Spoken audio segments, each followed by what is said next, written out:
pada tahap pemulihan ini kita pertama tuh melakukan perbaikan pembersihan di lahan-lahan pemukiman, di kawasan pemukiman warga, karena rumah-rumah warga itu banyaknya sedimen tanah, lumpur begitu ya, dan sampah-sampah gitu. Nah, hasil dari peristiwa banjir bandang tanggal 25 November 2025 lalu. Nah, selain itu ya, yang nggak kalah penting adalah sumber-sumber penghidupan masyarakat. Ini kita sedang berada di daerah Tukas ini, Bonalumbar. Ini kita mau normalisasi sawah. Itu cewek sawah baru, gitu ya Bu ya.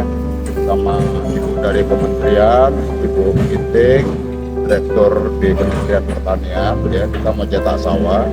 Nah, ini sekarang kita meninjau sumber air, karena di sini hulunya itu air tadi, karena ini mengalami sedimentasi yang sangat luar biasa. Alur sungai berpindah, berubah gitu. Kemudian sedimennya tadi sudah kita lihat tingginya lebih dari 1 meter.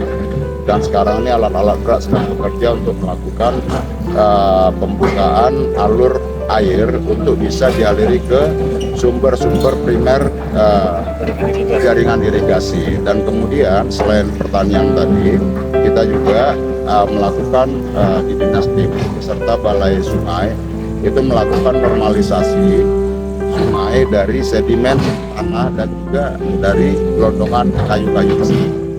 Nah, kita harapkan ini yang akan terus-menerus kita lakukan. Dan tanggal 15 Januari ini Kementerian Pertanian beserta pemerintah Provinsi Sumatera Utara dan pemerintah Kabupaten Tapanuli melakukan groundbreaking pembukaan areal sawah baru, ya, yang selama ini sebenarnya sawah lama tetapi tertimbun oleh sedimentasi tanah dan lumpur gitu ya, jadi serta pasir. Jadi ini yang akan dinormalkan kembali menggunakan alat-alat berat dan menormalkan saluran irigasi. Beberapa hulunya alur sungai berubah. Kemudian itu tadi kita saksikan saluran irigasi itu banyak mengalami kerusakan, tertimbun longsoran gitu. Jadi ini yang kerjanya harus ekstra memulihkan lahan pertanian khususnya sawah kembali agar bisa digunakan oleh masyarakat kembali dalam tahun ini untuk bercocok tanam padi tadi. Nah, nanti dari kementerian akan memberikan selain bantuan pembukaan dan penormalan sawah serta kolaborasi dengan Kementerian PU ya, Balai Sungai, dan juga ada penyediaan bibit pupuk untuk petani. Artinya tuh bahwa negara hadir di sektor pertanian, negara hadir membantu petani-petani kita, seperti itu. Dan itulah yang akan diwujudkan besok dengan groundbreaking ini ya, normalisasi sawah lah, dan sekaligus cetak sawah baru tadi ya. Nah, nanti detailnya gimana Bu?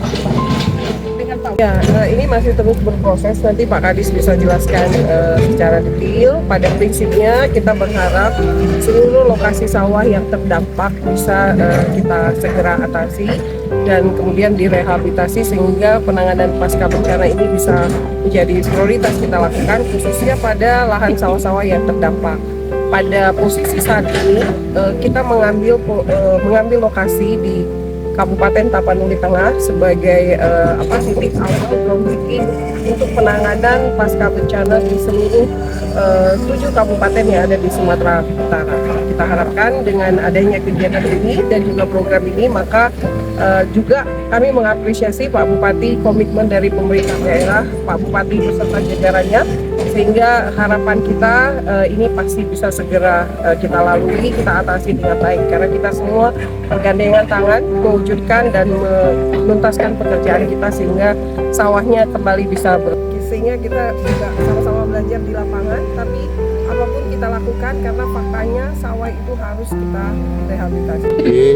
Ibu dari kementerian, Bu Direktur menyampaikan nanti akan terus dilakukan upaya untuk pemulihan sawah kembali, rehabilitasi sawah tadi itu ada lebih kurang 300, dan dari target seluruhnya itu ada 1.300-an ya Bu ya.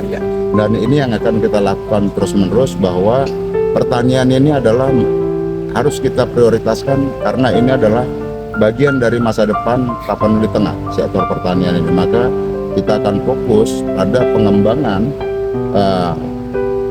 pertanian kita, dan kemudian kita akan arahkan seluruh energi kita untuk membangun pertanian kita kembali, baik itu sawah, ladang, ya, dan juga nanti tanaman-tanaman hortikultura lainnya. Dan kita akan melakukan penataan di kawasan lereng Bukit yang selama ini banyak beralih fungsi menjadi tanaman sawit.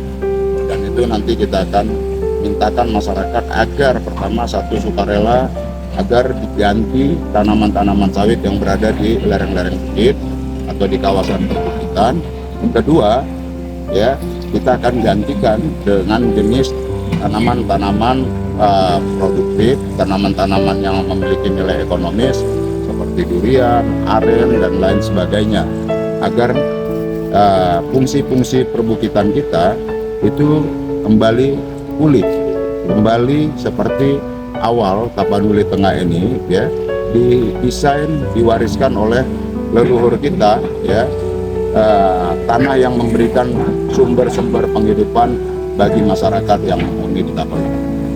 Jadi intinya di situ, dan di sini kita sekarang beserta Kementerian Pertanian, ya, melakukan upaya normalisasi dan perbaikan irigasi kita, nanti beserta juga dengan Dinas PU dan Kementerian PU, khususnya Balai Sungai, dan juga Provinsi.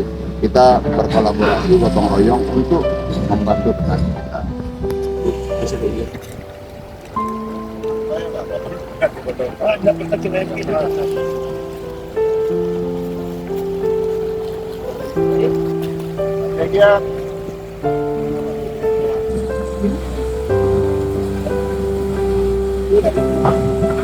Di bawah